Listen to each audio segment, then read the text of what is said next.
আসসালামু আলাইকুম সম্মানিত ভিউয়ার্স, দেশ ও দেশের বাইরে দূরের কাছে যে যেখান থেকে ভিডিও দেখছেন সকলের প্রতি আন্তরিক শুভেচ্ছা রেখে আবারও আপনাদের জন্য পুরাতন মডেল স্বরাজের জাহাজ মডেল যেটা 855 এই ট্রাক্টরটি রিসেলিং ভিডিও উপস্থাপন করছি। তো পুরাতন মডেলের গাড়িগুলো আসলে অনেকেই পছন্দ করেন এই জন্যই যে এই গাড়িগুলোর আসলে মরণ নেই বলতে গেলে। একবার ইঞ্জিন কাজ করানো গেলে, ফুয়েল পাম্পের কাজ করানো গেলে যদি কাজ করিয়ে নেওয়া যায় তাহলে কিন্তু অনেকদিন কিন্তু আসলে ভালো সার্ভিস দিতে পারে।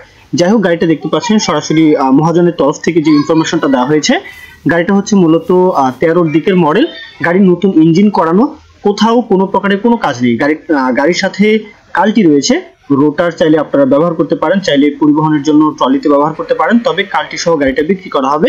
গাড়িতে কোথাও কোনো কাজ নেই বলা হয়েছে, নতুন ইঞ্জিন করানো, ফুয়েল পাম্পের কাজ করানো, আনুষঙ্গিক টুকিটাকি যে কাজকর্ম ছিল গাড়িতে সবকিছুই কিন্তু গাড়িতে ফুল কমপ্লিট। কোথাও কোনো প্রকারের বর্তমানে কোথাও কোনো কাজ নেই, নিবেন আর চালাবেন, চাইলে পরিবহন করবেন, চাষ করবেন।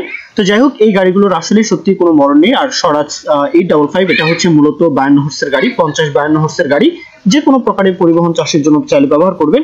গাড়ির লোকেশন হচ্ছে মহেশপুর উপজেলা, আর এটার জেলা হচ্ছে ঝিনাইদহ জেলা, মহেশপুর উপজেলা। দেশের যে কোনো প্রান্ত থেকে চাইলে আসতে পারেন। এছাড়াও আপনারা খুলনা ডিভিশনের যে কোনো জেলা উপজেলা থেকে খুব সহজেই কিন্তু চাইলে গাড়ির লোকেশনে এসে গাড়িটা দেখতে পারেন। গাড়ির দরদামের বিষয়টা 3,20,000 টাকা চাওয়া দাম, কালটি সহ 3,20,000 চাওয়া দাম। এরপরে দরদামের সুযোগ থাকবে, অবশ্যই আলাপ আলোচনা করা যাবে। 3,20,000 চাওয়া হচ্ছে, আপনারা কত হলে নিতে পারবেন? গাড়ির টায়ার অরিজিনাল সবকিছু দেখতেই পাচ্ছেন। তো আপনারা কত হলে নিতে পারবেন সে বিষয়ে কথাবার্তা বলবেন। তো এই পর্যন্তই মূল বক্তব্য, মূল ভিডিও। কেউ যদি বিজ্ঞাপন দিতে চান আমাদের চ্যানেল পেজের মাধ্যমে আপনাদের ট্রাক্টর, রোটার, ট্রলি সহ যে কোনো গাড়ির বিজ্ঞাপন দিয়ে বিক্রির ব্যবস্থা করতে পারেন ইনশাআল্লাহ। এই পর্যন্তই, সকলেই ভালো থাকবেন। আল্লাহ হাফেজ, আসসালামু আলাইকুম।